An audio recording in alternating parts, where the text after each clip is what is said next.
Oiladagi xavflar. Avlodlar ota-onalarning kelgusi umidi. Kelgusiga ko'ngil bo'lmaydigan hech bir ota-ona yo'q. Avlodlar ota-onalarning izbosarlari bo'lib, har bir ota-ona yaxshi iz qoldirishni, avlodlarning shu izlarini davomlashtirib mengib, mangulik baxtli bo'lishini chin qalbidan orzu qiladi albatta. Hozir muhojiratdagi Uyg'urlar bo'libmi, demokratik davlatlarda yashayotgan qarindoshlar muhitning ta'siridan avlodlarning diniy e'tiqodining o'zgarib ketishi va milliy kimligining yo'qolib ketishidan jiddiy andish qilmoqda.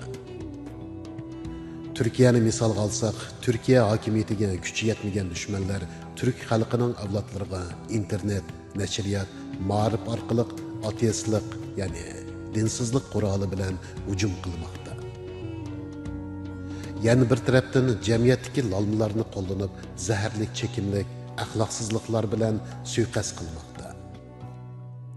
Shuningga ergishib, bu shiddatli to'pon bizning avlodlarimizni yiqitib ketyapmoqda. Ham bir qism avlodlarimizda boshqalarga havas qilib qarg'ularcha ergishadigan, o'zini kamsitadigan, ona tilida so'zlashishdan nomus qiladigan, o'z millatini yomon ko'radigan, hatto ota-onasiga hurmat qilmaydigan nachar ahvollar ig'irlashmoqda. To'limi afsus, ba'zi ota-onalar bexudlarcha ketyapmoqda yoki qanday qilishini bilolmay gangrab qolmoqda. Shunga bu fojialarga taqobil turish yoki oldin tadbir olish uchun ota-onalar tuvandagi nuqtalarga diqqat qilishimiz nihoyat muhim. Birinchi, ota-onalar bolalarga yaxshi ulgu bo'lishi, cho'qim payg'ambar alayhissalomning axloqi va usuli bo'yicha oila tarbiyasi olib berishi.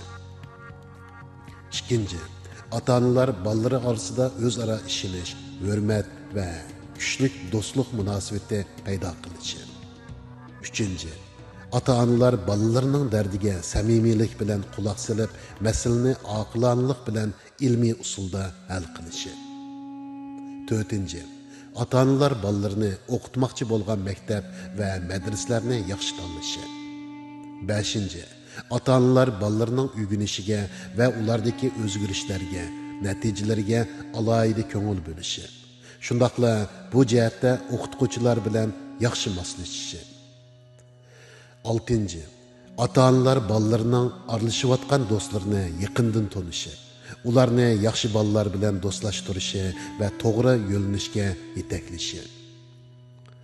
Yettinchi, ota-onalar bolalarining telefondek vositalarga ko'nib qilishining oldini olishi. Mumkin qadar telefon elib bermasligi, ammo bexatarlik uchun aqlli soat elib berishi. 8. Ota-onalar bolalarining Instagram, Twitter, Facebook ijtimoiy uchur aloqa vositalarini nazorat qilib turishi, to'g'ri bo'lmagan munosabatlarni tadbir bilan ilmiy usulda cheklashi. 9. Ota-onalar bolalarining mazmuni sog'lom bo'lmagan kino va yoki e'lonlarni ko'rib qilishining oldini olishi. 10. Ota-onalar bolalarining qanday kitob o'qiyotganligiga diqqat qilishi. Mazmuni sog'lom bo'lmagan kitoblarni oilaga kirgizmasligi. 11. Ota-onalar bolalarining sirtqa chiqqanda nega bordiganligini, nima ish qilganligini nazorat qilib turishi. Uyga vaqtida qaytib kelishini ching tutishi. 12. Ota-onalar chandurmay bolalarining somkalarini, yonchuqlarini tekshirib turishi. 13.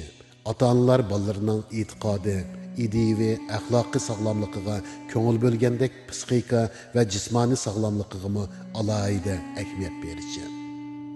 14. Ota-onalar bolalarining g'ururiga tegadigan, ishonchisini yo'qotadigan tarbiyalardan qat'iy saqlanishi.